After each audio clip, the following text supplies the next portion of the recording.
Et on commence la revue de presse avec cette nouvelle désillusion pour Isabel dos Santos à lire dans Eben Magazine.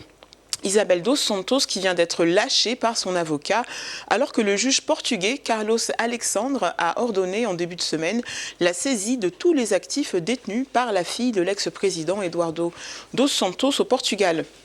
En décembre, l'Angola avait gelé 1 milliard de dollars de ses actifs dans le but de recouvrer des prêts publics impayés, une manœuvre qui viserait à empêcher Isabel dos Santos de vendre sa participation de 42,5% dans la banque d'investissement Eurobic, estimée à 200 millions de dollars, et sa participation majoritaire dans le géant de l'ingénierie portugais Efacec, qu'elle a acquis en 2015 pour 220 millions de dollars.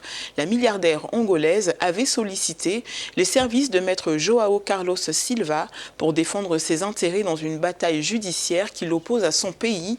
La justice lui reproche des faits de détournement d'un montant évalué à plus d'1 milliard de dollars. Isabel dos Santos a pour sa part qualifié les charges retenues contre elle et contre sa famille de chasse aux sorcières à motivation politique. Et quel remède contre le coronavirus? Eh bien, selon le journal Le Faso, de possibles traitements prometteurs seraient en cours d'expérimentation. À ce jour, il n'existe ni médicaments ni vaccins qui ciblent spécifiquement le Covid-19, mais médecins et chercheurs à travers le monde sont à pied d'œuvre pour trouver l'antidote à cette pandémie qui a déjà fait plus de 7500 morts à travers le monde. La trouvaille la plus récente porte sur la chloroquine, un médicament antipaludique en essai clinique sur 24 patients à Marseille et qui a déjà donné de bons résultats, même si à ce stade, il n'y a pas de preuves scientifiques que ce traitement fonctionne. Selon un expert auprès de l'OMS, eh bien, 3 stratégies sont à un niveau avancé et les travaux menés ces dernières années sur les 2 précédents coronavirus apportent des informations utiles. 3 équipes dans le monde, en Chine, en Australie et à l'Institut Pasteur en France, ont désormais réussi à cultiver le nouveau coronavirus en laboratoire, ce qui va permettre de tester directement l'efficacité des traitements. En attendant les résultats, eh bien, les mesures prises par les autorités sanitaires restent bien entendu de mise. Et dans les minibus sud-africains, eh bien, c'est le casse-tête pour lutter toujours contre le virus. C'est à lire dans Africa Radio. Depuis que le président Cyril Ramaphosa a déclaré dimanche soir l'état d'urgence, les usagers des petits bus de Johannesburg vivent tous à l'heure de la pandémie.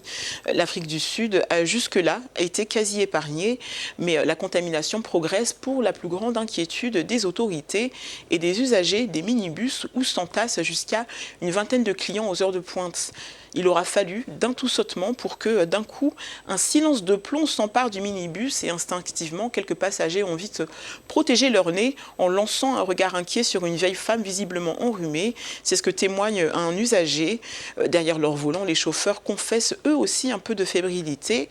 On a peur, mais on ne sait pas quoi faire, disent-ils. Mais puisqu'il faut bien vivre, alors pas question de laisser les véhicules au garage sous pression des autorités. La Confédération sud-africaine des propriétaires de taxis a dévoilé mercredi une série de mesures sanitaires dont la désinfection régulière de tous les véhicules.